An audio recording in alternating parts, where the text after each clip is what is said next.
நெஞ்சு வலி எதனால் வருது, நெஞ்சு வலி அப்படின்னா என்ன, அது எதனாலலாம் வரும் அப்படிங்கிறத பற்றி தான் நம்ம அன்றைக்கி பேச போகிறோம். ஸோ நெஞ்சு வலி அப்படின்னு பார்த்தீங்க அப்படின்னா அதில் வந்து நிறையா வெரைட்டி ஆஃப் நெஞ்சு வலி செஸ்ட் பெயின் வந்து இருக்குது. அதாவது வந்து ரேடியேட்டிங் செஸ்ட் பெயின், அல்லது சென்ட்ரல் செஸ்ட் பெயின், அல்லது லெஃப்ட் சைட் செஸ்ட் பெயின், அல்லது செஸ்ட் பெயின் வந்து ரேடியேட்டிங் டு த நெக், அதாவது கழுத்து வரைக்கும் போகக்கூடியது. நெஞ்சு வலி வந்து right side chest pain.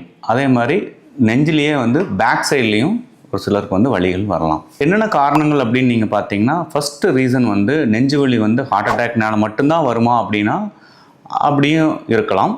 So நெஞ்சு வலிக்கான மற்ற காரணங்கள் அப்படின்னு நீங்கள் பார்க்குறீங்க அப்படின்னா செர்விக்கல் ஸ்பாண்டிலோசிஸ் அப்படின்னு சொல்லுவோம். அதாவது கழுத்து எலும்புகளில் தேய்மானங்கள் ஏற்பட்டோ அல்லது இன்ஃப்ளமேஷன்ஸ், ஒரு சில உள் வீக்கங்கள்னால வந்து என்ன ஆகுன்னு கேட்டிங்கன்னா அங்கேருந்து வெளிவரக்கூடிய நரம்புகள் வந்து கம்ப்ரெஸ் பண்ணுறதுனாலையும் இந்த செஸ்ட் பெயின் வந்து வரலாம். ஸோ ரெண்டாவது வந்து பெரிய ஆர்த்ரைட்டிஸ் அப்படின்னு சொல்லுவோம்.